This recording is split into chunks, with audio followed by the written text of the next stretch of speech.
ঢাকা রাজশাহী মহাসড়কে প্রদীপ্ত সড়কবাতির অতিশয় আলোর ভিড়েও আবির অন্তর্জ্ঞানীয় মনে উদ্দীপ্ত চাঁদের পানে চেয়ে আছে। অদৃষ্ট অভিশঙ্কায় আবিরের ভ্রুযুগল কুঁচকে আছে, চেহারার লাবণ্য ফিকে হয়ে গেছে।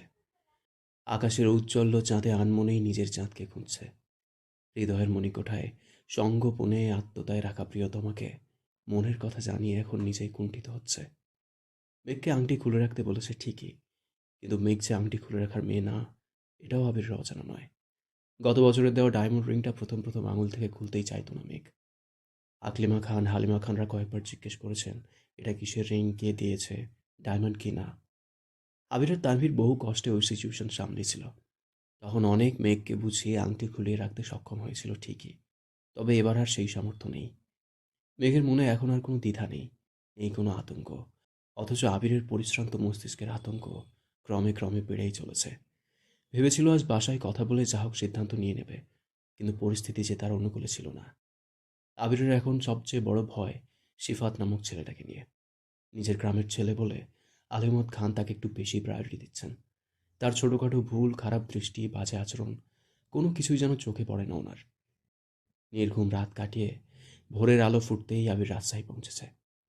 কিছুক্ষণ রেস্ট নিয়েই ৯টার পরপর মেঘকে কল দিতে দিতে রেডি হতে লাগলো। দুবার কল করেছে, কিন্তু রিসিভ হয়নি। এদিকে আবির এসেছে শুনে অফিস থেকে বারবার কল আসতেছে। আবির তাড়াহুড়োই অফিসে চলে গেছে। তানভীর সকাল সকাল উঠেই ফ্রেশ হয়েই স্প্যারোজ ড্রিম হাউসের উদ্দেশ্যে রওনা দিয়েছে। গতকাল আবিররা যা কিছু অগোছালো রেখে আসছিল সব গুছাতে হবে, বাসা পরিষ্কার করাতে হবে। তাছাড়া বাসার কিছু কাজও বাকি ছিল, সেগুলোও করাতে হবে। কাজ শেষ করতে কমপক্ষে ১২টা একটা বেজে যাবে। এদিকে বন্যা ক্লাসে একা একা ঝিমাচ্ছে।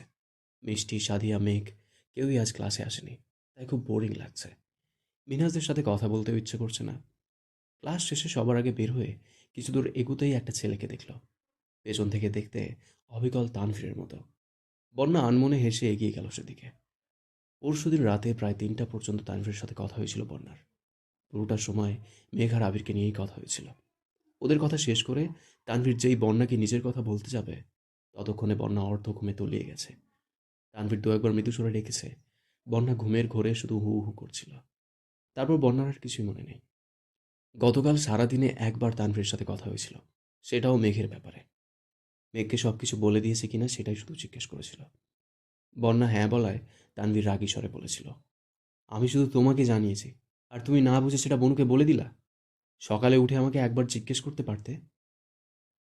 সেই যে কল কেটেছিল এখন অবধি তানভীরের কোনো কল বা মেসেজ আসেনি। বন্যা ভেতরে ভেতরে কষ্ট পেলেও সেটা প্রকাশ করতে পারছে না। তানভীরকে কল দেওয়ার সাহসও পাচ্ছে না। বন্যা ছেলেটার কাছাকাছি গিয়ে পেছন থেকে ডাকল, শুনছেন? ছেলেটা পেছন ঘুরতেই বন্যা রীতিমতো বিষম খেয়ে উঠেছে। ছেলেটা মলিন হেসে বলল, জি বলুন। বন্যা কাঁচতে কাঁচতে বলে উঠল, সরি ভাই, সরি সরি, আমি অন্য কেউ ভেবেছিলাম। সেই ছেলেটার পাশ থেকে আরেকটা ছেলে একটু রাগী স্বরে জিজ্ঞেস করল, কোন ইয়ার, কোন ডিপার্টমেন্ট? বড় ভাইদের ডেকে আবার সরি বলছো? বন্যা ঠান্ডা কণ্ঠে বলল, বোটানি, সেকেন্ড ইয়ার। কোথাও কি লেখা আছে বড় ভাইদের ডাকা যাবে না? আমি অন্য একজন ভাবে ডেকেছিলাম, যেহেতু উনি সে না, তাই সরি বলেছি। ইচ্ছেকৃত ভাই রেখে সরি বলতে আসেনি। মুখে মুখে কথা বলছো আবার, এজন্যই বলি মেয়ে মানুষ আসলেই ভেজাল। বন্যা একটু রাগী স্বরে বলে, আজব মানুষ তো। বন্যা যেই ছেলেকে ডেকেছিল ওই ছেলে এবার দুজনকে থামিয়ে বন্যাকে উদ্দেশ্য করে বলল, সরি, ওর কথায় কিছু মনে করুন আপু। বেচারার 3 দিন হলো ব্রেকআপ হয়েছে, সেই কষ্টে এমন করতেছে। বন্যা মুখ ফসকে বলে ফেলল, ঠিকই আছে, মেয়েদের সাথে এমন আচরণ করলে ব্রেকআপ হবেই। দুজনেই কপাল কুঁচকে রাগী রাগী ভাব নিয়ে বন্যার দিকে তাকিয়ে আছে। বন্যার মনের কথা মুখ ফসকে বেরিয়ে গেছে, এটা বুঝতে কিছুটা সময় লাগলো। সঙ্গে সঙ্গে বন্যা মুখ চেপে পালালো। মিনহাজ আর তামিম এগিয়ে এসে চিন্তিত স্বরে জানতে চাইল, এভাবে ছুটছিস কেন? আর ওই ছেলেগুলোই বা কে? বন্যা নিজের কপাল চাপড়ে থমথমে কণ্ঠে বলল, আমি ভাবছিলাম উনি। মিনহাজ কিছুটা ভাব নিয়ে জিজ্ঞেস করল, উনিটা আবার কে? বন্যা লাজুক হেসে বলল, আমার ননদের একমাত্র ভাই। দুজন মেকি স্বরে একসঙ্গে বলে উঠল, ও। বন্যা রাগী স্বরে বলল, ফাজলামো করিস না। মিনহাজ হেসে জিজ্ঞেস করল, তানভীর ভাইয়াকে মিস করছিস? বন্যা এপাশ ওপাশ মাথা নাড়ল, মুখে কিছুই বলল না। তামিম স্বাভাবিক কণ্ঠে বলল, মিস করছিস না বলেই তো চোখের সামনে শুধু ভাইয়াকে দেখিস। বন্যা আস্তে করে বলল, আমার মনে হয়েছিল উনি। মিনাস ধীর কণ্ঠে বলল, প্যারা নিও না বিটু, ভাইয়া আসতেছে। বন্যা উত্তেজিত কণ্ঠে বলে উঠল, উনি আসবে? সত্যি? তামিম মিনহাসের দিকে তাকিয়ে শক্ত কণ্ঠে বলল, দেখছিস, এই বলছে মিস করে না, যেই আসছে শুনছে অমনি লাফায় উঠছে। মেয়ে মানুষ, বুক ফাটবে তবুও মুখ ফুটবে না। বন্যা ঠোঁট ফুলিয়ে বলল, এখন বল উনি সত্যি আসবেন কিনা। উনি না আসলে আমি বাসায় চলে যাব, বিকেলে টিউশন আছে। তামিম ঠোঁট বেঁকিয়ে নিরেট কণ্ঠে বলল, আমরা এত কিছু জানি না, নিজের দরকার নিজে কল দিয়ে দেখেন, আমাদের কাজ আছে, আসছি। মিনহাজ আর তামিম চলে যাচ্ছে। বন্যা আশপাশ তাকিয়ে দেখল ওই ছেলেগুলোকেও আর দেখা যাচ্ছে না। এদিকে তানভীর আসবে কিনা এটাও বুঝতে পারছে না। বন্যা এক জায়গায় বসে সাহস করে তানভীর নাম্বারে কল দিল। তানভীর কল রিসিভ করে শান্ত কণ্ঠে জানতে চাইল, কি করছো? বন্যা শীতল কণ্ঠে বলল, অপেক্ষা। তানভীর হেসে বলল, আর একটু অপেক্ষা করুন, রাস্তায় আছি। বন্যা নিঃশব্দে হেসে কল কেটে দিয়েছে। প্রায় 30 মিনিট হয়ে গেছে বন্যা অপেক্ষাই করছে। বারবার ফোন বের করছে কিন্তু কল দিতে পারছে না। অকস্মাৎ আগে দেখা হওয়া দুটো ছেলের মধ্যে এক ছেলে হাতে জবা ফুল নিয়ে এসে বন্যার সামনে ধরল। বন্যা কপাল কুঁচকে বলল, আমাকে ফুল দিচ্ছেন কেন? ছেলেটার ঠোঁট খানিক প্রশস্ত হলো, মৃদু স্বরে বলল, আগে নাও তারপর বলছি। বন্যা রাগান্বিত কণ্ঠে বলে উঠল, আজব তো, আমি কেন ফুল নেব? এর মধ্যে তানভীর এসে ওই ছেলের হাত থেকে ফুলটা টেনে নিয়ে হুঙ্কার দিয়ে উঠল, ওকে ফুল দেওয়ার সাহস কিভাবে হলো আপনার? ছেলেটা থতমত খেয়ে কিছুটা দূরে সরে দাঁড়ালো। বন্যা নিভু নিভু চোখে তানভীরকে দেখছে। তানভীরের রাগান্বিত চেহারার পানে তাকানো যাচ্ছে না। বন্যা বারবার পল্লব ঝাপটে ঘন ঘন শ্বাস ফেলছে। তানভীরের মতো দেখতে ছেলেটা কোথা থেকে দৌড়ে এসে বলল, সরি ভাইয়া, কিছু মনে করবেন না প্লিজ। আসলে কিছুক্ষণ আগেই আপু আমার বন্ধুকে বদদোয়া দিয়েছিল। আপুর বদদোয়ার উল্টো ফুলে গেছে, এই খুশিতেও ফুল দিতে আসছে। তানভীর কণ্ঠস্বর 3 গুণ ভারী করে জানতে চাইল, কিসের বদদোয়া? ছেলেটা ধীর কণ্ঠে বলল, আপু বলছিল আমার আচরণের জন্য আমার ব্রেকআপ হবে। আপু কথাটা বলছে 1 ঘন্টাও হয়নি, তার মধ্যে আমার গার্লফ্রেন্ড নিজে থেকে এসে আমার সাথে কথা বলছে। গত 3 দিনে যে মেয়ে আমার দিকে তাকিয়েও দেখেনি, সে আজ নিজেই চলে আসছে। সেই খুশিতে আপুকে ধন্যবাদ দিতে আসছি। ওই যে আমার গার্লফ্রেন্ড দাঁড়িয়ে আছে। তানভীর অর্ধেক নষ্ট হওয়া ফুলটা ছেলেটার হাতে দিয়ে কটমট করে বলল, ফুল দিতে মন চাইলে নিজের গার্লফ্রেন্ডকে দিন, অন্য কাউকে দিতে আসবেন না। তানভীর বন্যার হাতটা শক্ত করে ধরে গম্ভীর কণ্ঠে বলল, চলো। বন্যা অনিমেষ আঁখিতে একবার তানভীরকে দেখছে, আবার নিজের হাতের দিকে তাকাচ্ছে। বাইকের সামনে গিয়ে থেমে বন্যার হাত ছেড়ে গুরুতর কণ্ঠে বলল, ভার্সিটিতে কি এসব করতে আসো? মানুষকে ব্রেকআপ নিয়ে বদদোয়া দাও? না, উনি বাড়াবাড়ি করছিলেন তাই। তানভীর অগ্নি দৃষ্টিতে সেদিকে তাকিয়ে চেঁচিয়ে উঠল, কি করেছে তোমার সাথে? বন্যা তড়িৎ বেগে বলে উঠল, না না, ওই রকম কিছু না। উনি মেয়েদের নিয়ে আজেবাজে কথা বলছিল, তাই রাগ উঠে গেছিল। তানভীর তীক্ষ্ণ দৃষ্টিতে তাকিয়ে প্রশ্ন করল, তোমারও রাগ হয়? বন্যা নিরুদ্বেগ ভাব নিয়ে বলল, না, আমার আবার কিসের রাগ? রাগ তো সব আপনাদের। আপনার বোনের রাগ দেখতে দেখতে এত বড় হয়েছি, তার মন মতো কিছু না হলেই ফোঁস করে ওঠে। ইদানিং আপনাদেরও দেখছি। তানভীর গলা খাঁকারে দিয়ে মোলায়েম কণ্ঠে বলল, তুমি যেমন ভাবছো আসলে তেমন না, আমি খুব ভদ্র ছেলে। কথাটা বলেই তানভীর মৃদু হাসল। বন্যা ভ্রু উঠিয়ে ওষ্ঠ বেঁকে নিরেট কণ্ঠে বলল, ও আচ্ছা, তাই নাকি? আমি তো জানতামই না। বন্যার ভাবভঙ্গি দেখে তানভীর উদাসীন কণ্ঠে বলল, তুমি তো আমার সম্পর্কে কিছু জানোই না, আর জানতে চাও না। বন্যা বিপুল চোখে তাকিয়ে পরপর জিজ্ঞেস করল, মেঘ কোথায়? এই যে দেখেছো, আমি বোঝাতে চাই অ, আর তুমি বোঝো ক।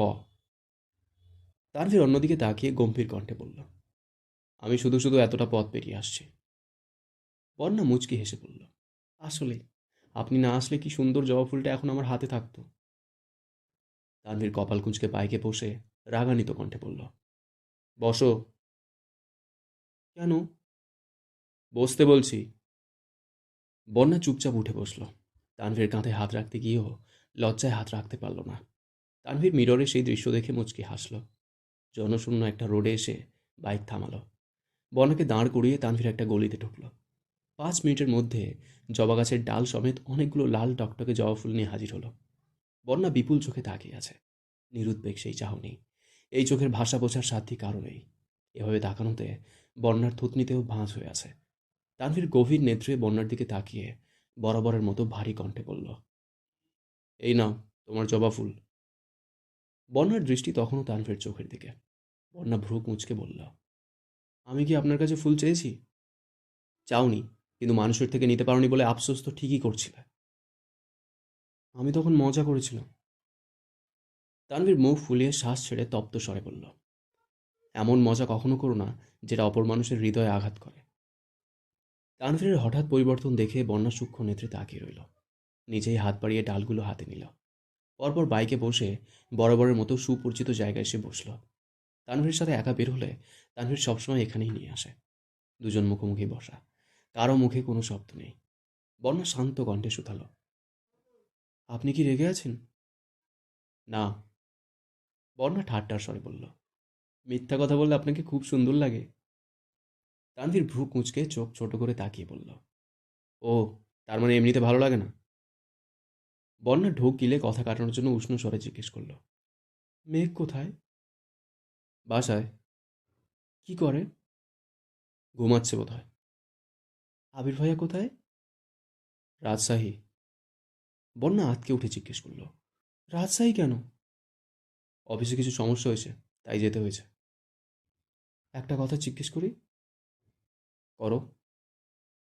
আবির ভাইয়া মেঘকে কবে বিয়ে করবেন? তানভীর উত্তর না দিয়ে চোখ নামিয়ে নিল। বন্যা পরপর আবার প্রশ্ন করল, কি হলো বলুন? তানভীর পকেট থেকে ফোন বের করে ধীর কণ্ঠে বলল, ভাইয়া কল দিচ্ছে, ওয়েট। তানভীর কল রিসিভ করে শান্ত কণ্ঠে বলল, হ্যাঁ ভাইয়া বলো। আবির শক্ত কণ্ঠে শোধালো, কোথায় আছিস? বন্যার সাথে দেখা করতে আসছিলাম। তোর বোন কোথায়? ভার্সিটিতে আসেনি? না। কি করে ও? সারাদিনে কতগুলো কল দিলাম, রিসিভ করার নাম নেই, নেটে পর্যন্ত আসছে না। ঘুমাচ্ছে বোধহয়। তুমি বলো, বড় আব্বু যে ঝগড়ার কথা বলছিল সেটা কি মিটছে? দেখ, কিসের ঝগড়া? দুই স্টাফে ঝগড়া লাগছে, তা আবার ফুটবল খেলা নিয়ে। আব্বুর কানে কে খবর পাঠাইছে যেন বিশাল কিছু হয়ে গেছে। তানভীর মলিন হেসে জিজ্ঞেস করল, কবে আসবে? আসছে যেহেতু এখন বললেও কাল চলে যেতে পারবো না। চাচ্চু আগেই আসতে বলেছিল আমায়, আমি পাত্তা দিইনি। এখন এমন সিচুয়েশনে আসতে হয়েছে যে চাইলেও কিছু বলতে পারছি না। 2-3 দিনের মধ্যে কাগজপত্রের ঝামেলা মিটিয়ে চলে আসবো।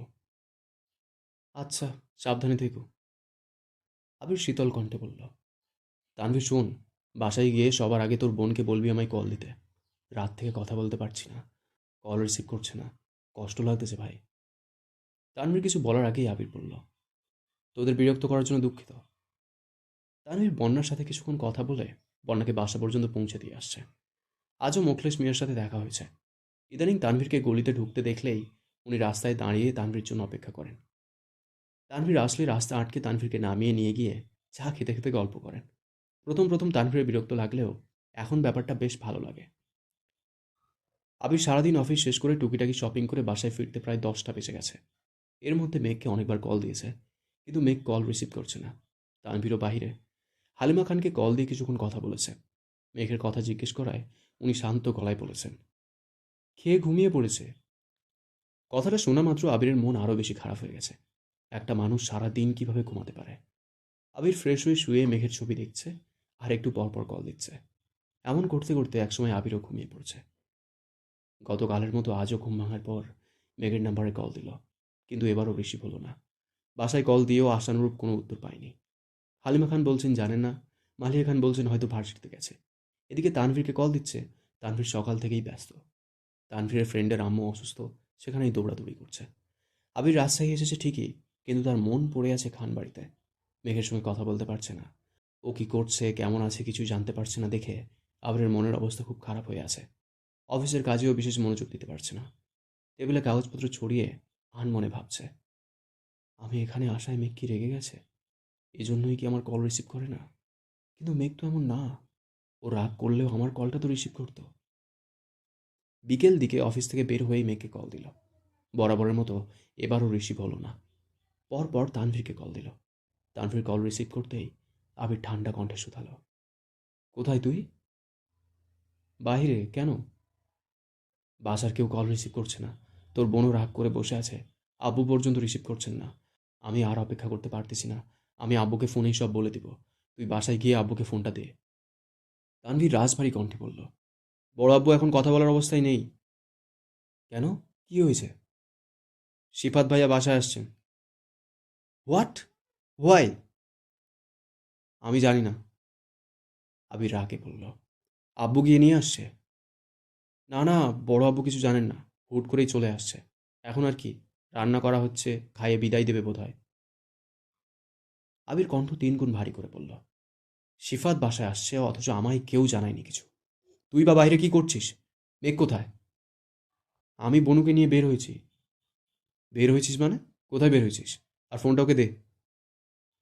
বনু আমার পাশে নেই। ও পার্লারে গেছে। আর আমি একটা কাজে একটু দূরে চলে আসছি। বাসার পরিস্থিতি কি? আর হঠাৎ ওকে নিয়ে বের হতে হলো কেন? সব ঠিক আছে তো? আবিরের একের পর এক প্রশ্নে নাজেহাল তানভীর। ঢোক গিলে ছোট করে বলল, সিফাত ভাইয়ার হাবভাব আমার সুবিধার লাগেনি। কি হয় বলা যায় না, তাই আগেভাগেই বনুকে নিয়ে বাসা থেকে বেরিয়ে আসছি। এখন ফোন সাইলেন্ট করে রেখে দিব। আবির দীর্ঘ নিঃশ্বাস ছেড়ে বলল, তোর বোনের যেন কিছু না হয়। হুম। আবির বাসায় নেই আজ 3 দিন হতে চলল। এই 3 দিনে মেঘের নিঃশ্বাসের শব্দ পর্যন্ত শুনতে পায়নি আবির। তানভীরকে কল দিলে বেশিরভাগ সময় বাইরেই পাওয়া যায়। আম্মুকে কল দিলে শুনে মেঘ ঘুমাচ্ছে, ছাদে, বাসায় নেই। মোজাম্মেল খানের সাথে টুকটাক কথা হলেও তেমন কিছুই বলেন না উনি। এই 3 দিন কাটাতে আবিরের দম বন্ধ হয়ে আসছে। মেঘকে দেখার জন্য ভেতরটা ছটফট করছে। আবির এতদিন পর রাজশাহী আসায় গত 6 মাসের জমে থাকা মিটিং, প্রজেক্ট সহ সব ফাইল দেখতে হচ্ছে। হুট করে চলেও যেতে পারছে না। সব কিছু ঠিক থাকলে আজকে মেঘকে প্রপোজ করতো আবির। প্রপোজ করেই বাসার সবার সামনে বিয়ের প্রস্তাব রাখত। কিন্তু এগুলোর কিছুই হলো না। মেঘকে ছোটোখাটোভাবে প্রপোজ করতে পারলেও বাসায় এখনও কিছু বলে উঠতে পারেনি। এদিকে মেঘেরও কোনো খোঁজ পাচ্ছে না। সারাদিন কল দিতে দিতে আবির ক্লান্ত হয়ে যাচ্ছে। গতকাল রাত থেকে তানভীরের সাথেও কথা হয়নি আবিরের। তানভীরের প্রচণ্ড মাথা ব্যথা। ঔষধ খেয়ে সেই যে রাতে ঘুমিয়েছিল, এখনও ওঠেনি। সিফাত কেন আসছিল, কি বলেছে, এগুলো জানতে আম্মু, মামনি, আব্বু, চাচ্চু সবাইকে কল দিচ্ছে আবির। অথচ কেউ কিছু বলছে না। মালিয়া খান বলেছেন উনি কিছু শোনেননি। আলী আহমদ খানকে জিজ্ঞেস করায় উনি বরাবরের মতো বেশ কিছুটা সময় নিয়ে সিফাতের প্রশংসা করেছেন। বাসার এলোমেলো অবস্থা দেখে আবির ফুফিকে পর্যন্ত কল দিয়েছে। কিন্তু উনিও বিশেষ কোনো সমাধান দিতে পারলেন না। কারণ সিফাত নামক ছেলের ব্যাপারে আলী আহমদ খানকে কিছু বললেই উনি রেগে যান। আবির অফিস থেকে সন্ধ্যার পরপর রুমে আসছে। সকালে মেঘ কল ধরছিল না দেখে রাগে রুম তছনছ করে রেখে গেছিল। সেসবই এখন গুছোতে হচ্ছে। দিশা বিশা না পেয়ে কল দিল রাকিবকে। রাকিব কল রিসিভ করে শান্ত কণ্ঠে বলল, ঢাকা চলে আসছিস? না, ভাবছিলাম বিকেলে চলে যাব। তার মধ্যে 3-4টা পুরনো ফাইল বের করে দিয়েছে। এখন এগুলো না দেখে চলে গেলে আব্বু আবার রেগে যাবেন।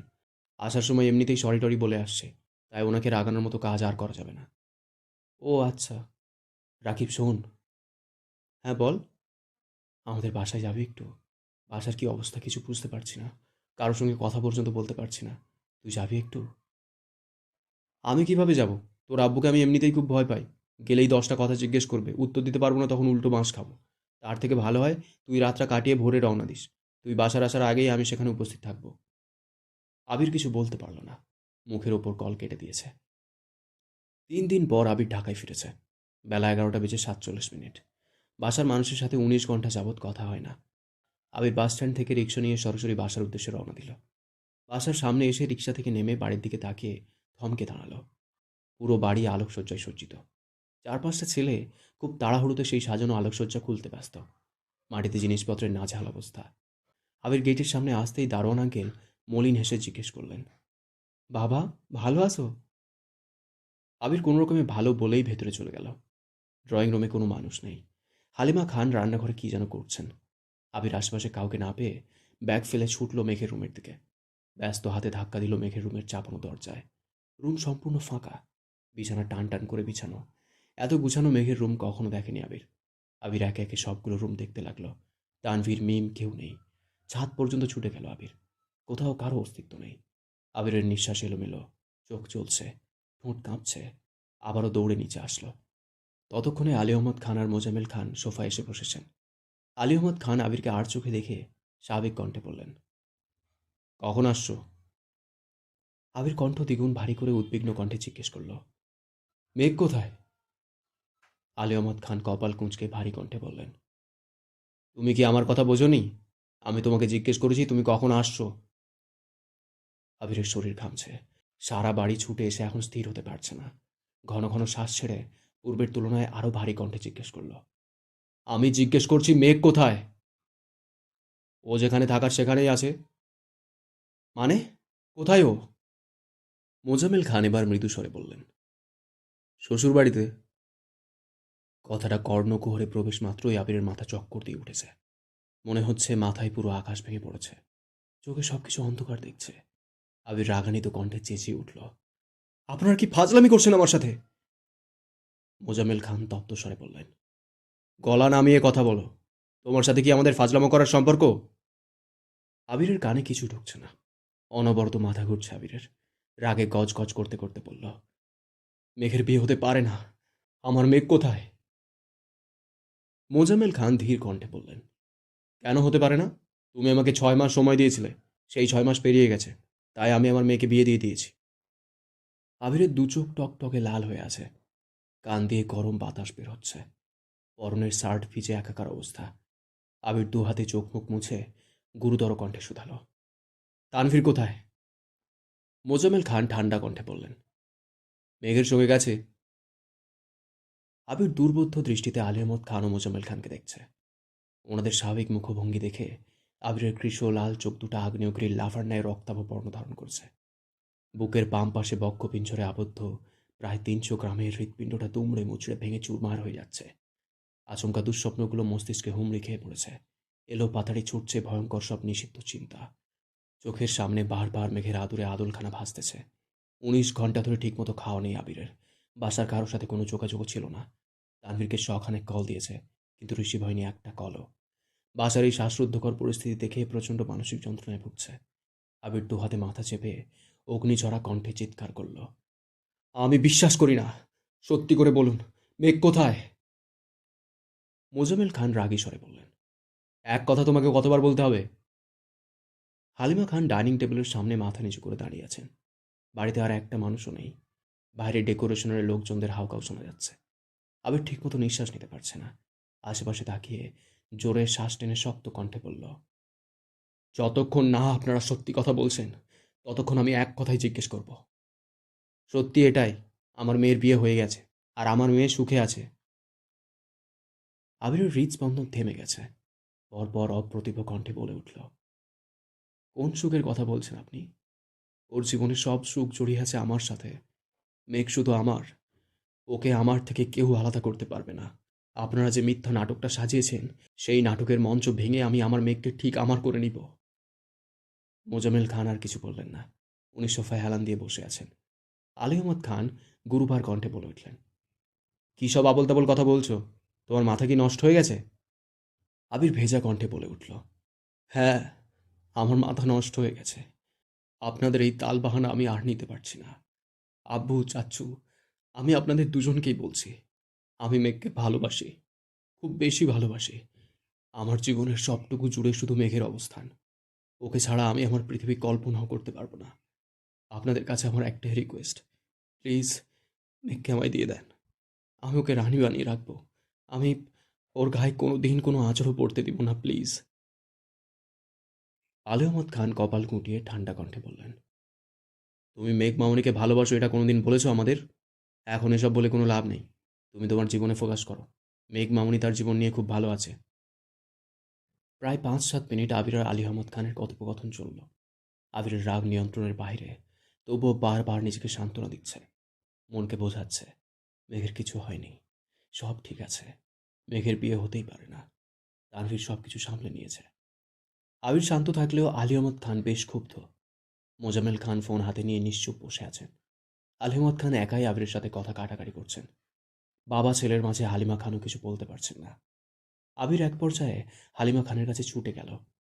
শীতল চোখে হালিমা খানের দিকে তাকিয়ে হিম শীতল কণ্ঠে জিজ্ঞেস করল, মামনি, তুমি তো জানো মেঘ কোথায়? প্লিজ বলো। বিশ্বাস করো, আমি তোমার মেয়েকে ছাড়া বাঁচতে পারবো না। আবিরের চোখে পানি জমে আছে। হালিমা খান আবিরের কবজিতে হাত রেখে শীতল চোখে তাকালেন। কিছু বলার আগেই আলী আহমদ খান হুঙ্কার দিয়ে উঠলেন, তুমি কি আমাদের মরার ভয় দেখাচ্ছ? এক মেয়ের জন্য তুমি মরে যাবে? আবির রাগান্বিত কণ্ঠে চেঁচালো, আব্বু, মেঘ এক মেয়ে না। ও আমার জীবনে আসা একমাত্র মেয়ে, যার জন্য আমি যা খুশি করতে পারি। আজ আমি যে অবস্থানে আছি, সবটাই তার জন্য। গত 9টা বছর বুকের ওপর পাথর রেখে নিজের আবেগকে চেপে রেখে নিজেকে প্রতিষ্ঠিত করেছি, শুধুমাত্র আপনাদের চোখে নিজেকে যোগ্য প্রমাণ করার জন্য। আর সেই যোগ্যতা দিয়ে মেঘকে আমার করে নেওয়ার জন্য। আলেমত খান গম্ভীর কণ্ঠে বললেন, এখন এগুলো বললে আর কি হবে? তার থেকে বরং ফ্রেশ হয়ে খাওয়া দাওয়া করো। তোমার এই অবস্থা চোখে দেখা যাচ্ছে না। আবির দীর্ঘ নিঃশ্বাস ফেলে শরীরের সবটুকু শক্তি দিয়ে চিৎকার করল, আমি অন্য কিছু শুনতে চাচ্ছি না। শুধু বলুন, আমার মেঘ কোথায়? আলী আহমদ খান রাজভারী কণ্ঠে বললেন, মেঘ এখন আর তোমার নেই। কথাটা কানে ঢোকা মাত্র আবির ডান হাতের কবজি দিয়ে টেবিলের ওপর থাকা কাঁচের জগে শক্ত করে ধাক্কা মেরে মাত্রাতিরিক্ত রাগে চিৎকার করল, মেঘ আমার মানে আমারই। আমৃত্যু মেঘ আমারই থাকবে। আবিরের শক্ত হাতের ধাক্কায় পানি ভর্তি কাঁচের জগ সাথে থাকা দুটো গ্লাস ফ্লোরে পড়ে ভেঙে চূর্ণ বিচূর্ণ হয়ে গেছে। আলী আহমদ খান ঠান্ডা কণ্ঠে হুমকি দিলেন, জিনিসপত্র ভাঙচুর করছো কেন? তুমি কি? আবিরের অগ্নিঝরা দু চোখ দেখে থেমে গেলেন স্বয়ং আলী আহমদ খান। আবিরের হৃদয় ভেঙে চুরে তছনছ হয়ে যাচ্ছে। প্রথম দিকে বিষয়টা সেভাবে গুরুত্ব দেয়নি আবির, কিন্তু আব্বুর অনবরত অসন্তোষজনক কথায় আবির আর টিকতে পারছে না। গলা শুকিয়ে কাঠ হয়ে গেছে। গতকাল থেকে খাওয়া নেই, শরীরে তেমন জোরও পাচ্ছে না, ঠিকমতো কথাও বলতে পারছে না। আবির আলী আহমদ খান আর মোজাম্মেল খানের দিকে স্তব্ধ চোখে তাকিয়ে আছে। মোজাম্মেল খান এখন নির্বাক, যেন এখানে কিছুই ঘটেনি বা ঘটছে না। উনি গভীর মনোযোগ দিয়ে ফোন দেখছেন। আলী আহমদ খান কপালে ভাঁজ ফেলে আবিরকে দেখছেন। আবির কিছু বলতে গিয়েও থেমে গেল। অকস্মাৎ এলো পাতাড়ি ছুটল নিজের রুমের দিকে। 1 মিনিটের মধ্যে পুনরায় নিচে নামল। দু হাত পেছনে রেখে মেরুদণ্ড সোজা করে দাঁড়িয়ে গুরু গম্ভীর কণ্ঠে বলল, আমি শেষবারের মতো জিজ্ঞেস করছি, মেঘ কোথায় বলুন, নয়তো। মোজাম্মেল খান ফোন থেকে চোখ সরিয়ে আবির দিকে তাকালেন। আলী আহমদ খান গম্ভীর কণ্ঠে জানতে চাইলেন, নয়তো কি মরে যাবে? জি। মোজাম্মেল খান দীর্ঘ সময় পর মুখ খুললেন, ছোট করে বললেন, আবির, মাথা ঠান্ডা করো। আমি পারছি না চাচ্চু, মেঘকে। আবিরের কথা সম্পূর্ণ হবার আগেই আলী আহমদ খান রাগী স্বরে বললেন, ঠিক আছে, মরে যাও। মোজাম্মেল খান তপ্ত স্বরে বলে উঠলেন, কি বলছো ভাইজান? আবির নিরেট দৃষ্টিতে আপুর মুখের পানে চেয়ে আছে। আলী আহমদ খানও বরাবরের ন্যায় কঠোর রূপে বসে আছেন। অপ্রত্যাশিতভাবে আবির পেছন থেকে হাত সামনে এনে কপালের পার্শ্বদেশে রিভলভার ধরে মুখ ফুলিয়ে শ্বাস ছেড়ে তেজপূর্ণ কণ্ঠে বলল, 10 মিনিটের মধ্যে মেঘ আমার সামনে না আসলে। বাকি কথা বলার আগেই আলী আহমদ খান আঁতকে উঠে বললেন, কি হচ্ছে কি? তুমি কি পাগল হয়ে গেছো? আবিরের হাতে রিভলভার দেখে আলী আহমদ খান, মোজাম্মেল খান আর হালিমা খান একসঙ্গে কেঁপে উঠলেন। সবার চোখে আতঙ্ক। হ্যাঁ, আমি পাগল হয়ে গেছি।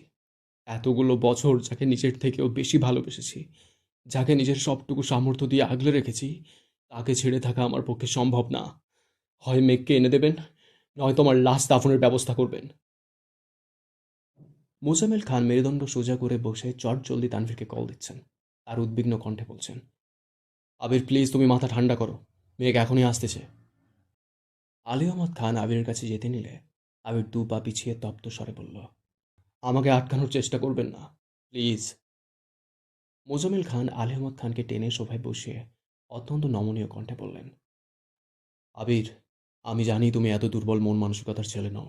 ভাইজানের মতো তুমিও খুব বিচক্ষণ। তাই বোকার মতো এমন কোনো কাজ করো না যেটা তোমার সাথে সাথে এই পরিবারের সব সুখ শান্তি নষ্ট করে দেয়। আবিরের দু চোখ দিয়ে অশ্রু গড়িয়ে পড়ছে, গলা অব্দি শুকনো মুখ, তবুও জিভ দিয়ে ঠোঁট ভেজানোর চেষ্টা করল।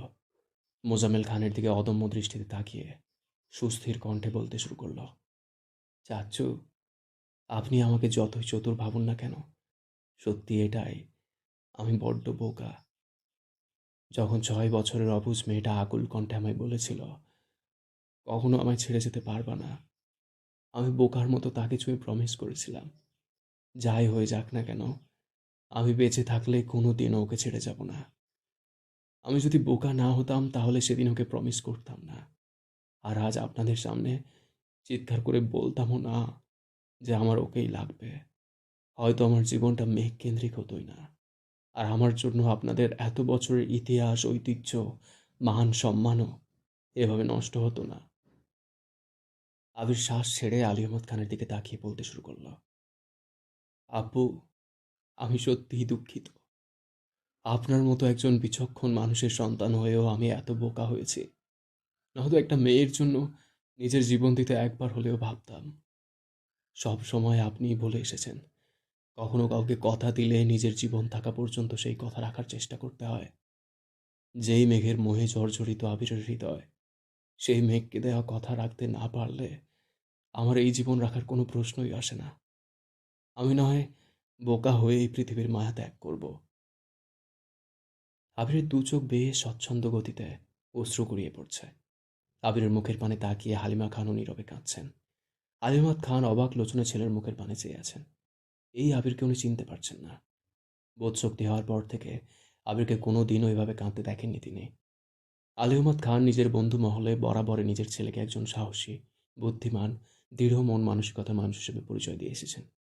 আজ আবিরের এই রূপ দেখে নিজেই আঁতকে উঠছেন। মোজাম্মেল খানের চোখ ছলছল করছে। অতি সন্তর্পণে নিজের চোখ মুছে নিয়েছেন। আবির চোখ ঘুরিয়ে দেয়াল ঘড়ির দিকে তাকিয়ে ভেজা কণ্ঠে বলল, 10 মিনিট শেষ। আলী আহমদ খান ও মোজাম্মেল খান একসঙ্গে ঘড়ির দিকে তাকালেন। মোজাম্মেল খান ব্যস্ত হাতে তানভীরকে কল দিচ্ছেন। আলী আহমদ খান আবিরকে বোঝাতে ব্যস্ত। আবির ঘড়ির দিকে তাকিয়ে শক্ত কণ্ঠে বলল, আমি 1 থেকে 3 পর্যন্ত গুনব। এর মধ্যে মেঘ আমার চোখের সামনে না আসলে। 1। মোজাম্মেল খান উদ্বিগ্ন কণ্ঠে বললেন, ওরা চলে আসছে, প্লিজ থামো। 2। মোজাম্মেল খান আর্তনাদ করছেন। অকস্মাৎ আলী আহমদ খানের নজর মেইন গেটের দিকে পড়ে। মেইন গেট থেকে কিছুটা ভেতরে মেঘ নিস্তব্ধ হয়ে দাঁড়িয়ে আছে। প্রশান্ত আঁখিতে উদ্বেগ স্পষ্ট। ঘন ঘন শ্বাস ফেলছে। মেঘ এসেছে আরও কয়েক সেকেন্ড আগে। আবিরের মাথায় রিভলভার দেখে বক্ষপিঞ্জরে আবদ্ধ হৃৎপিণ্ডটা প্রচণ্ড বেগে দপদপ করে কাঁপছিল। কয়েক সেকেন্ডেই মস্তিষ্কে একের পর এক ঘটনা ঘুরপাক খাচ্ছিল। আজ থেকে আরও 7-8 মাস আগেই মিনহাজ বলেছিল আবিরের কাছে রিভলভার আছে। মেঘ তখন মিনহাজকে তুচ্ছ তাচ্ছিল্য করেছিল, ইচ্ছে মতো ঝেড়েছিল। আজ চোখের সামনে সেই দৃশ্য দেখে মেঘের দম বন্ধ হয়ে আসছে। মনে হচ্ছে কেউ শক্ত হাতে গলা চেপে ধরে আছে। নিঃশ্বাস ফেলতে পারছে না, এমনকি জোরে চিৎকার করে কিছু বলতেও পারছিল না। আলী আহমদ খানের নজর পড়তেই উত্তেজিত কণ্ঠে বললেন, ওই তো মেঘ। আবির পূর্বের ন্যায় রিভলভার ধরে ঘাড় ঘোরালো। সহসা নজর আটকালো এক অপূর্বার পানে। বিস্ময় সমেত তাকালো আবির। মোহনীয় সেই দৃষ্টি। মেঘের পরনে গাঢ় হলুদ আর রানী গোলাপি পাড়ের শাড়ি। কাঁচা ফুলের গহনায় পুরো গা ভর্তি। কপালের ঠিক মাঝ বরাবর একটা গাঢ় গোলাপি রঙের চারভেরা ফুলের কারণে মেঘের মায়াবী আদল আরও বেশি রমণীয় লাগছে। মুখে বেশ ভারী মেকআপ। মনোমুগ্ধকর চোখ আর ঠোঁটের আর্ট দেখে আবির কয়েক মুহূর্তের জন্য অবিক্ষুব্ধ হয়ে রইল। অন্যমনস্কতায় আবিরের দু চোখ বেয়ে তখনও নিরবধি অশ্রু ঝরছে। অলক্ষিতভাবে হাত থেকে রিভলভার পড়তেই আবির আত্মজ্ঞানে ফিরল। মেঘ তখনও পাথরের ন্যায় ঠায় দাঁড়িয়ে আছে। মোজাম্মেল খানের ঠোঁটে কিঞ্চিত হাসি ফুটলেও আলী আহমদ খান গম্ভীর মুখ করে দাঁড়িয়ে আছেন। আবির অব্যবহিতভাবে ছুটল। মেঘের ঠিক সামনে গিয়ে 2 হাঁটুতে ভর ফেলে ধপ করে বসে পড়ল। অকস্মাৎ মেঘের পেট বরাবর বলিষ্ঠ হস্তে ঝাপটে ধরে উচ্চস্বরে কান্না শুরু করল। আবিরের নিরন্তর কান্না দেখে মেঘ অসহায় দৃষ্টিতে তাকিয়ে আছে। পরপর আব্বু, বড় আব্বু আর ঘাড় ঘুরিয়ে আম্মুর পানে তাকালো। সকলেই নির্বাক চোখে তাকিয়ে আবিরের কান্নার গভীরতা বোঝার চেষ্টা করছেন। মেঘের ভেতরে চলমান তোলপাড় সামলে নিজেকে শান্ত করে চোখ নামিয়ে আবির পানে তাকিয়ে মোলায়েম হাতে আবিরের মাথা জড়িয়ে ধরল। মেঘের আতুরে স্পর্শে আবির যেন কিছুটা স্বস্তি পেল। নিজের সর্বশক্তি দিয়ে মেঘকে আরও শক্ত করে জড়িয়ে ধরল। আবিরের কান্নার শব্দে মেঘের বুকের ভেতর ভয়ঙ্কর কম্পন শুরু হয়ে গেছে। মেঘ বুক ফুলিয়ে শ্বাস ছেড়ে আকুল কণ্ঠে বলল, আপনি কাঁদবেন না, প্লিজ। আবিরের কান্না থামার নামই নিচ্ছে না। গত 3-4 দিনে বুকের ভেতর যে ঝড় চলছিল, সেই ঝড়ের সমাপ্তি ঘটছে আজ। কাদম্বিনীকে দেখার প্রবল আকাঙ্ক্ষা, কণ্ঠ শোনার প্রখরতা, ছুঁয়ে দেখার উমেদ আবিরের অস্তিত্বকে উদ্ধাত্ত করে তুলেছিল। তার উপর বাসার অবস্থা দেখে সারা জীবনের জন্য ইহজগতের সমস্ত মায়া ত্যাগ করতে বসেছিল। মেঘ বারবার ঢোক গিলছে। বুক খুঁড়ে কান্না বেরিয়ে আসার উপক্রম হলো। অকস্মাৎ তানভীর বাহির থেকে এসে মেঘের কাঁধে হাত রেখে উষ্ণ স্বরে বলল, চোখ বেয়ে যদি 1 ফোঁটা পানি পড়ে আর কিঞ্চিত মেকআপও নষ্ট হয় তাহলে তোর খবরই আছে। 2 ঘন্টা রাস্তায় বসে থেকে তোকে সাজিয়ে নিয়ে আসছি। আমি কিন্তু আর পার্লারে নিয়ে যেতে পারবো না। মেঘ তানভীরের মুখের পানে চেয়ে মৃদু হাসার চেষ্টা করল। তানভীর সামনে গিয়ে যেই ফ্লোর থেকে রিভলভার উঠাতে যাবে, অমনি আলিমত খান হুঙ্কার দিয়ে উঠলেন, এটা আমায় দাও। এইটুকু ছেলের হাতে সব থাকতে হয় না। আজ থেকে এটা আমার কাছেই থাকবে। তানভীর রিভলভার উঠিয়ে আবিরকে এক পলক দেখে নিল। তার অবস্থা দেখে মনে হচ্ছে সে এখন এই জগতে নেই। বড় আব্বুর কথা মতো তানভীর রিভলভার বড় আব্বুর হাতে দিয়ে দিল। মোজাম্মেল খান কপট দুষ্টামির স্বরে বললেন, ভাইজান, তুমি যেন কেন কিনছিলা? আর কত বছর বয়সে কিনছিলা? আমি রাজনীতি করতাম, অনেকের সাথে শত্রুতা ছিল, তাই নিজের নিরাপত্তার জন্য কিনেছিলাম। বয়স যতই হোক সেটা বড় বিষয় না। মোজাম্মেল খান হেসে বললেন, তোমার নিরাপত্তার প্রয়োজন আছে, আর আমার মেয়ের জামাইয়ের কি নিরাপত্তার প্রয়োজন নেই? আমার একমাত্র মেয়েকে দিয়ে দিচ্ছি, নিরাপদে রাখতে না পারলে বোঝাবো পরে। তানভীর দুই ভাইয়ের কথা শুনে মুখ চেপে হাসছে। আবির তখনও মেঘকে জড়িয়েই বসে আছে। মোজাম্মেল খানের কণ্ঠে আমার জামাই শব্দটা কানে বাজতেই আবিরের কান্না কমে এসেছে। আলী আহমদ খান চাপা স্বরে বললেন, আজই আমার ছেলেকে নিজের জামাই বলতে শুরু করে দিয়েছিস? মোজাম্মেল খান সশব্দে হেসে বললেন, আমার আরও আগে থেকেই জামাই ডাকা উচিত ছিল। শুধুমাত্র তোমার মন খারাপ হবে ভেবে এতদিন ডাকিনি। চ্যালেঞ্জে তো সেই কবেই জিতে গেছি আমি।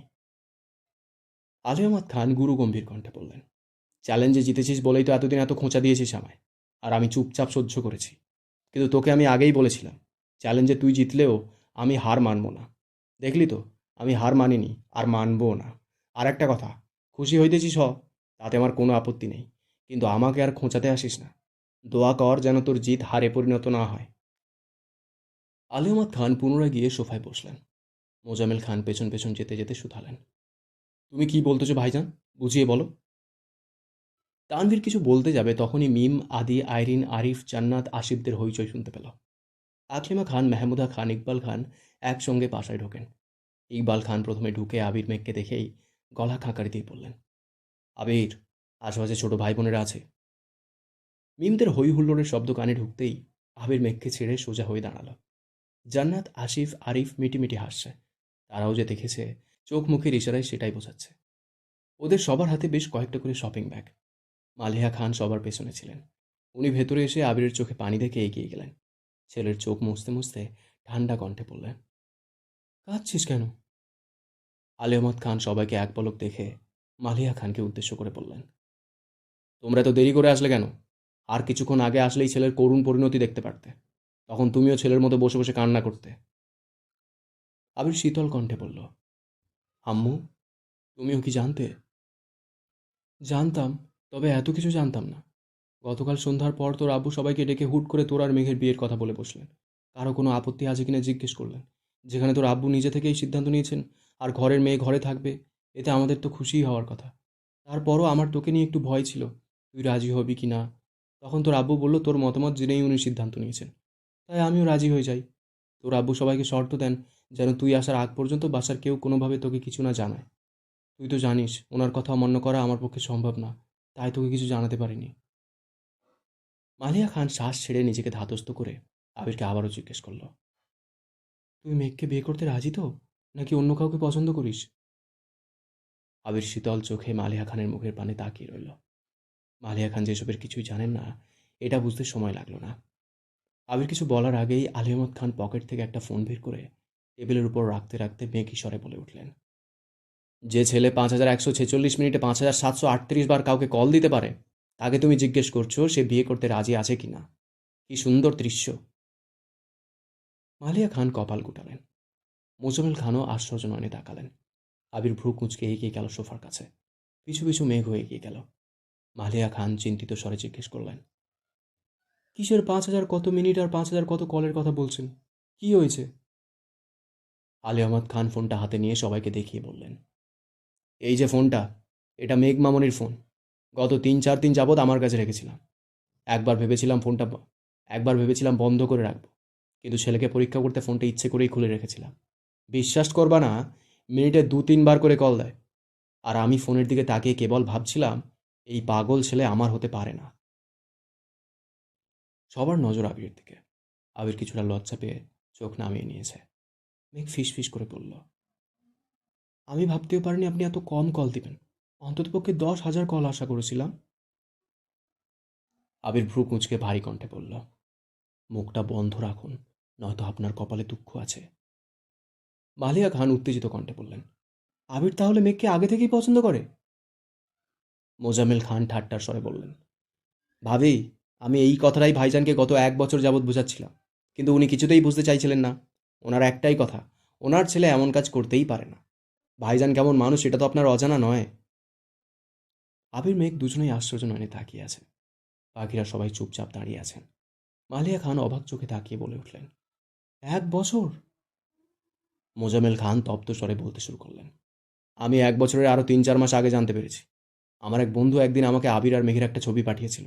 সে আবিরকে চিনতে পারেনি। মেঘকে এক ছেলের সাথে দেখে আমাকে জানানোর জন্য ছবিটা পাঠিয়েছিল।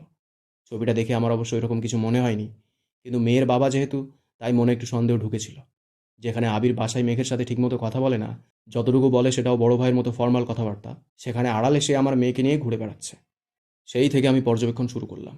আবিরের হালচাল বুঝতে বেশি সময় লাগলো না। মেঘ মিম দুজনের প্রতি আবির যথেষ্ট পজিটিভ, কিন্তু মেঘের প্রতি একটু বেশি। সারা দুনিয়ার খবরেও তার বিশেষ মনোযোগ নেই। যেই মেঘের বিষয়ে কথা ওঠে, অমনি সে মনোযোগী শ্রোতা হয়ে যায়। আজ পর্যন্ত আবির হাতে গোনা 2-1 দিন মেঘকে বাসায় থেকে বাইকে নিয়ে বেরিয়েছে, অথচ সে প্রায় মেঘকে নিয়ে শহরে ঘোরে। 2-একবার আমি নিজের চোখে দেখেছি। তাদের রাস্তায় দেখে আমি বাসায় এসে তাদের জন্য অপেক্ষা করতাম, কিন্তু মেঘ আসলেও সাথে আবির আসতো না। আমার বন্ধু, ছোট ভাই, বড় ভাই, যারা আমার মেয়েকে চেনে তাদের সাথে দেখা হলেই বলতো, তোর মেয়েকে এখানে দেখেছি, ওখানে দেখেছি, সাথে তোর ভাইপো ছিল। ভাইজানকে বলায় উনি বিষয়টা পাত্তা দেননি, উল্টো আমায় যা খুশি বলেছেন। ওই রকম শক্ত প্রমাণ ছিল না বলে আমি অনেক দিন ভাইজানকে কিছু বলতে চাইনি। হঠাৎ একদিন আমি অফিস থেকে ফিরছিলাম, সন্ধ্যার পর হয়ে গেছিল। দেখলাম আমাদের বাসার থেকে কিছুটা দূরে মেঘ আবিরের বাইক থেকে নামছে। আমি আনমনেই সেখানে দাঁড়িয়ে পড়লাম। সামনেই বাসা, এখানে নামার কারণ খুঁজে পেলাম না, তবুও তাকিয়ে রইলাম। মেঘ বাসার গেট পর্যন্ত ঢুকতেই আবির বাইক স্টার্ট দিয়ে চলে গেছে। আমাকে দেখেছে কিনা জানি না, কিন্তু সেদিন আমি আমার সন্দেহের সত্যি প্রমাণ পেয়ে গেছিলাম। বাধ্য হয়ে ভাইজানকে বিস্তারিত ঘটনা খুলে বললাম, কিন্তু উনি পূর্বের ন্যায় একই আচরণ করলেন। ওনার চোখে ওনার ছেলে নিষ্পাপ। ওনার একটাই কথা, আবির এমন ছেলেই না। আলী আহমদ খান এবার ঠান্ডা কণ্ঠে বলতে শুরু করলেন, কিন্তু আমি ভুল ছিলাম। আমি আবিরকে চিনতে বা বুঝতে ভুল করেছিলাম। আবিরের এত বছর বয়সে আমি কোনোদিনও কোনো বিষয় তাকে নিষেধাজ্ঞা দিইনি। রাজনীতি করতে নিষেধ করেছিলাম, কিন্তু সেটা আমার নিষেধাজ্ঞা ছিল না। আমি আবিরকে সবটা বুঝিয়ে বলেছিলাম, তারপর সে নিজেই ছেড়ে দিয়েছিল।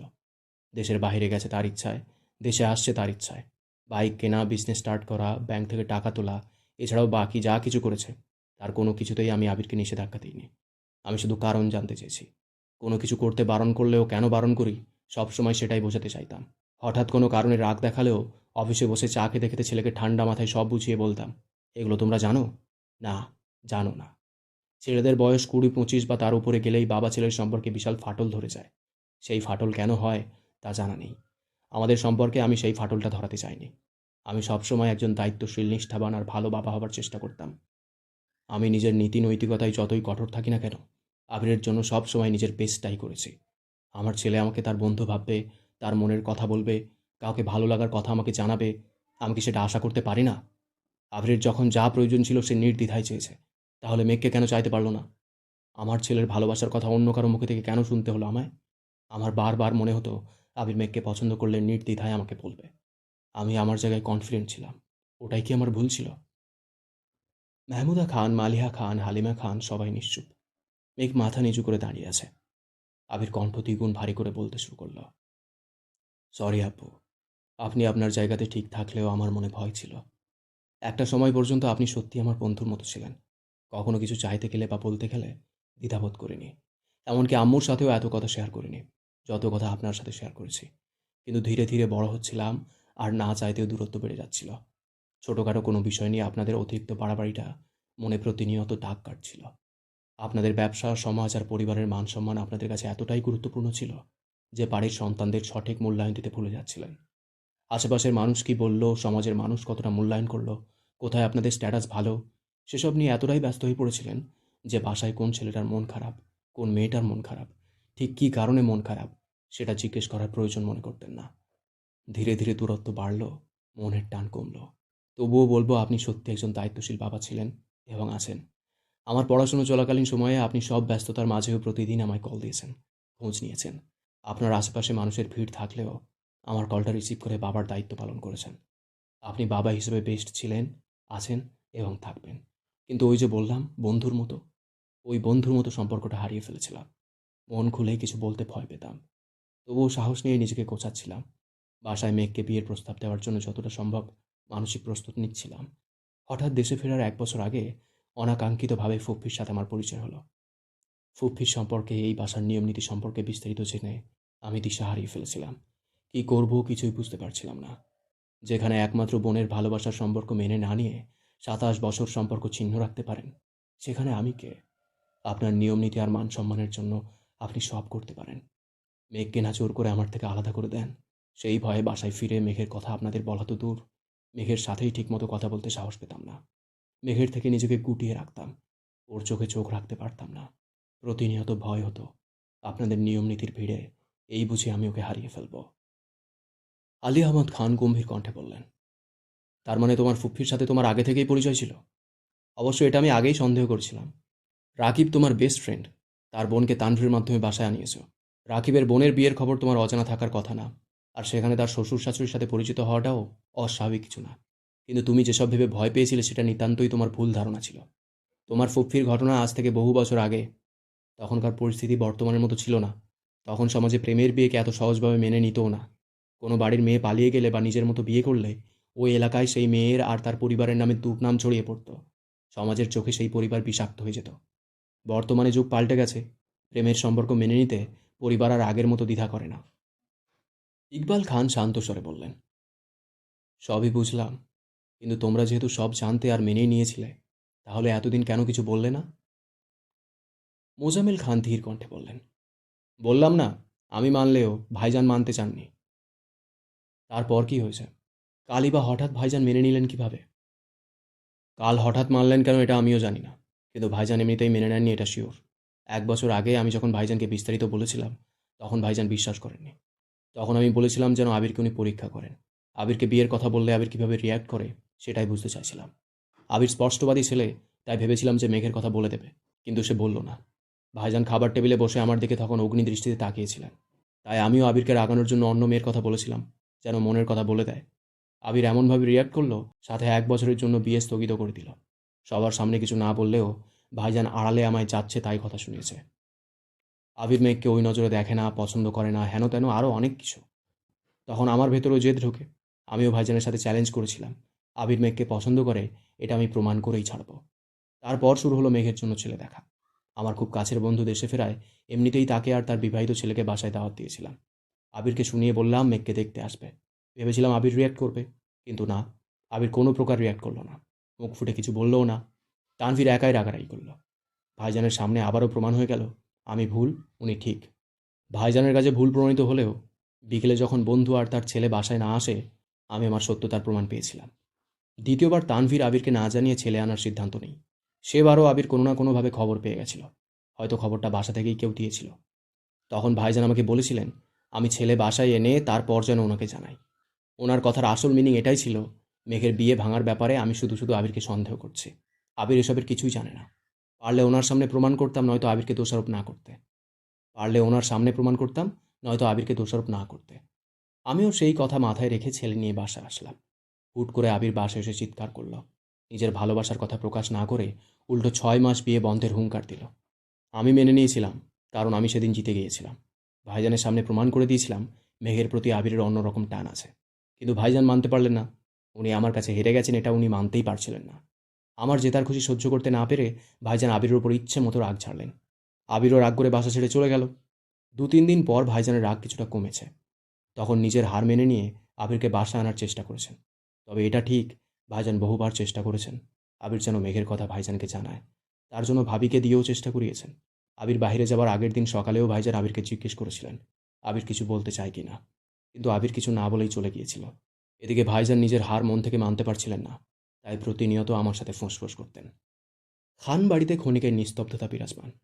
সবাই এতক্ষণ আশ্চর্য নয়নে তাকিয়ে মোজাম্মেল খানের কথাগুলো শুনছিল। মেঘ আবিরের মুখের পানে স্থির দৃষ্টিতে চেয়ে আছে, কিন্তু আবিরের অভিব্যক্তি ঠিক বোঝা যাচ্ছে না। ইকবাল খান আর মোজাম্মেল খান টুকটাক কথা বলছেন, বাকিরা চুপচাপ দাঁড়িয়ে আছে। ডেকোরেশনের জন্য আসা 3-4 জন ছেলে প্রয়োজনীয় জিনিসপত্র নিয়ে ছাদে যাচ্ছে। সিঁড়ির কাছাকাছি যেতেই আলী আহমদ খান হুঙ্কার দিলেন, তোমাদের আর কতক্ষণ লাগবে? বাসায় মেহমান আসার সময় হয়ে গেছে, অথচ তোমাদের কাজই শেষ হচ্ছে না। বেশিক্ষণ লাগবে না আঙ্কেল। এমন তাড়াহুড়োতে কাজ করেছো যে বিয়ে বাড়িকে পুরো স্বাধীনতা দিবসের সাজে সাজিয়ে ফেলছো। শুধু লাল সবুজ দিয়ে কেউ বিয়ে বাড়ি সাজায়? সরি আঙ্কেল, সত্যি বলতে তাড়াহুড়ো করতে গিয়ে আগে চেক করতে মনে ছিল না। এখন আর ভুল হবে না। শোনো, আমার একমাত্র ছেলের বিয়ে বলে কথা। এমনভাবে সাজাবে যেন বাড়ির সাজ দেখেই এলাকার মানুষ তাক লেগে যায়। টাকা নিয়ে একদম ভেবো না। জি আঙ্কেল। ছেলেগুলো ছাদে চলে যাচ্ছে। মোজাম্মেল খান আচমকা ধীর কণ্ঠে বললেন, ভাইজান, একটা কথা বলি? হ্যাঁ। মোজাম্মেল খান শীতল কণ্ঠে বললেন, আমি 1 বছর যাবত তোদের বিয়ের কথা বলতেছি, তবুও তুমি রাজি হলে না। হঠাৎ কি এমন হলো যে হুট করে বিয়ের সিদ্ধান্ত নিলে? তা আবার আগামী কালই বিয়ে? আলী আহমদ খান মলিন হেসে বললেন, তোর ছেলের জন্য? মানে? তানভীর বলছে মেঘকে আবিরের কাছে বিয়ে না দিলে আবির নাকি মরে যাবে। সবাই অতর্কিতে আবিরের দিকে তাকালো। অথচ আবির রুষ্ট চোখে তানভীরের দিকে তাকিয়ে দাঁতের দাঁত চেপে রাগান্বিত কণ্ঠে বলল, শালা মরে যাওয়ার কথা বলতে বলছি তোকে? তানভীর ঠোঁট চেপে ডান হাতের দু আঙুলে কান ধরে বিড়বিড় করে বলল, সরি, মুখ ফসকে বেরিয়ে গিয়েছিল।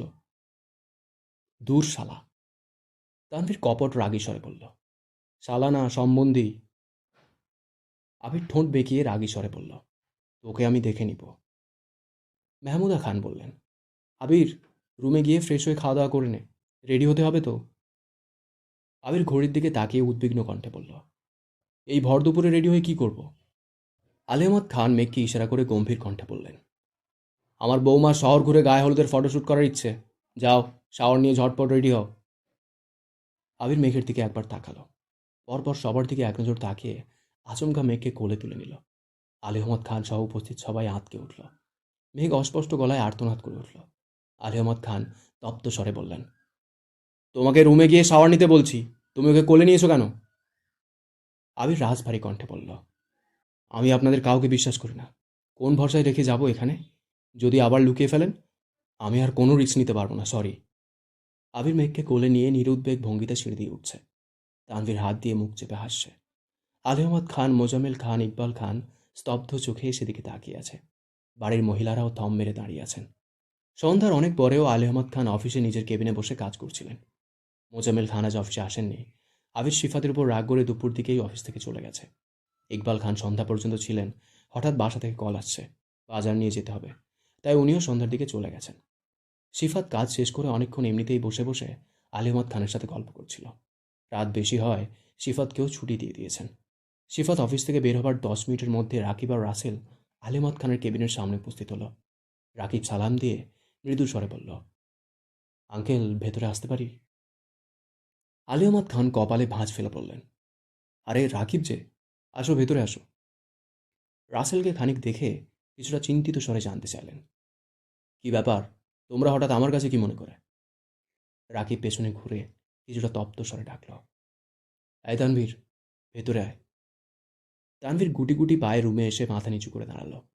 রাকিবদের সাথে তানভীরকে দেখে আলী আহমদ খান একটু বেশি অবাক হলেন। তানভীর দিকে তাকিয়ে গুরুগম্ভীর কণ্ঠে শোধালেন, কি হয়েছে?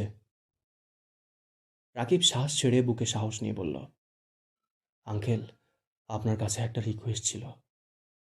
বলো। প্লিজ না করবেন না। ঠিক আছে, বলো। রাসেল এবার সাহস করে বলল, আঙ্কেল, আবির একজনকে খুব বেশি পছন্দ করে, তাকে বিয়ে করতে চায়। এখন আপনার সমর্থন প্রয়োজন।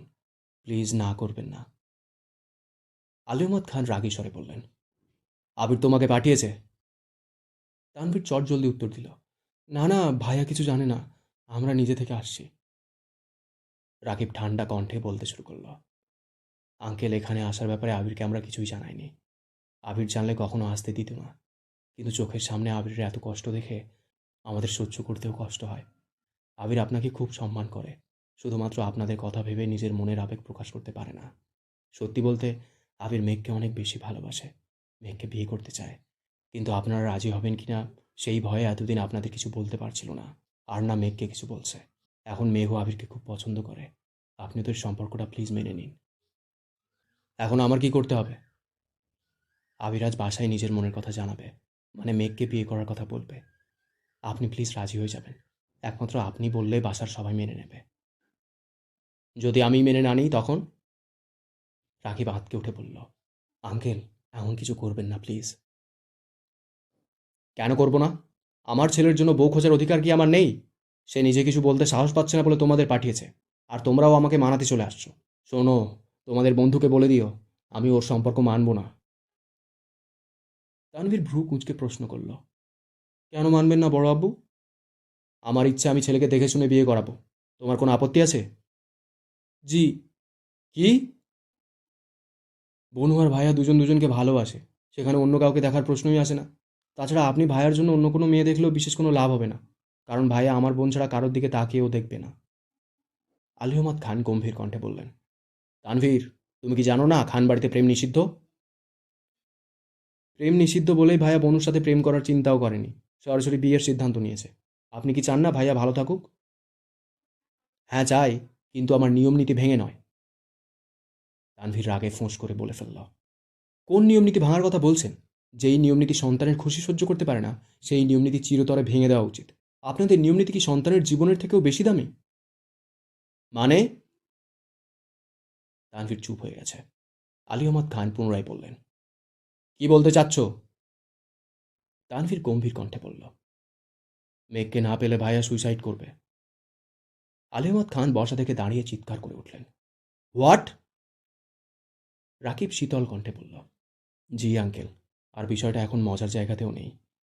আবিরের সাথে আমি পার্সোনালি অনেকবার কথা বলেছি, তার ঘুরে ফিরে এই এক কথাই। প্রায় 30 মিনিটের মতো তানভীর, রাসেল, রাকিব আর আলী আহমদ খানের আলাপচারিতা চলল। একদম শেষ পর্যায়ে আলী আহমদ খান শর্ত সাপেক্ষে আবিরদের সম্পর্কটা মোটামুটিভাবে মেনে নিয়েছেন। রাকিবদের বিদায় দিয়ে তানভীরের সাথে আরও প্রায় 40 মিনিটের মতো কথা বলেছেন। সেখানে বসেই আবিরকে রাজশাহী পাঠানোর পরিকল্পনা করেন। আবিরকে একেবারে বাসে উঠিয়ে তারপর মেহমুদা খানের সাথে দেখা করতে যান। ওনার সাথে আলোচনা শেষ করে আলী আহমদ খান বাসায় ফিরে সরাসরি মেঘের রুমে যান। মেঘ তখন বিছানায় বসে বসে আবিরের দেওয়া আংটিটা দেখছিল আর আনমনে কত কি ভাবছিল। হঠাৎ আলী আহমদ খান রুমে ঢুকতেই মেঘ থতমত খেয়ে হাত পেছনে লুকানোর চেষ্টা করল, কিন্তু আলী আহমদ খানের হুঙ্কারে সঙ্গে সঙ্গে হাত সামনে এনে আংটি দেখাতে বাধ্য হলো।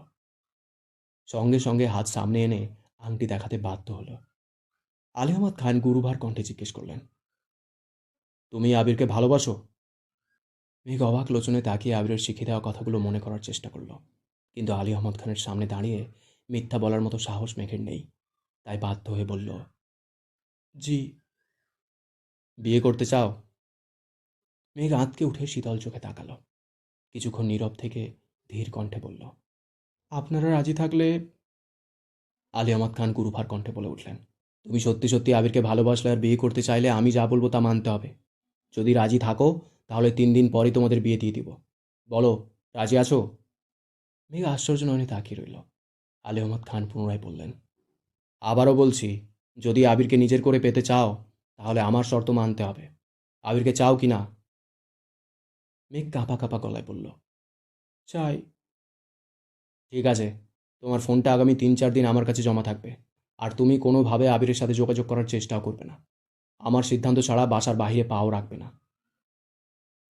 মেঘ শক্ত কণ্ঠে জানতে চাইল, এগুলো কেন করতে হবে বড় আব্বু? আলী আহমদ খান মেঘের মাথায় হাত বুলিয়ে মৃদু স্বরে জিজ্ঞেস করলেন, তুমি আবিরের বউ হলে সম্পর্কে আমি তোমার কি হব? আলী আহমদ খানের মুখে এমন প্রশ্ন শুনে মেঘ বিস্ময় সমেত তাকিয়ে রইল। মনের ভেতর উত্তর থাকা সত্ত্বেও দেওয়ার মতো শক্তি পাচ্ছে না। আলী আহমদ খান ভারী কণ্ঠে বললেন, শ্বশুর আব্বু হব তো নাকি? শ্বশুর আব্বু কথাটা শুনেই মেঘ লজ্জায় নুয়ে পড়েছে। কান দিয়ে অনবরত উষ্ণ ভাব বের হচ্ছে। আলী আহমদ খান মুচকি হেসে বললেন, আমার তো মেয়ে নেই, তাই আমার অনেক দিনের ইচ্ছে ছিল আমার ছেলের বউ মানে আবিরের বউ আমাকে আব্বাজান বলে ডাকবে। আজ আমি আমার ছেলের বউকে পেয়েছি, তাই আজ থেকে তুমি আমায় আব্বাজান ডাকবে। এই অনিশ্চিত শ্বাসরুদ্ধকর পরিস্থিতিতে মেঘ কী করবে বুঝতে পারছে না। হঠাৎ কী ভেবে ওড়না টেনে মাথায় দিয়ে তৎক্ষণাৎ পায়ে হাত দিয়ে সালাম করল। আলী আহমদ খান সালামি দিতে দিতে বললেন, আব্বাজান বলো শুনি একটু। মেঘের বুকের ভেতর উথাল পাতাল ঢেউ শুরু হয়েছে। ইদানিং আবিরের সামনে অতটা লজ্জা পায় না যতটা লজ্জা বড় আব্বুর সামনে পাচ্ছে।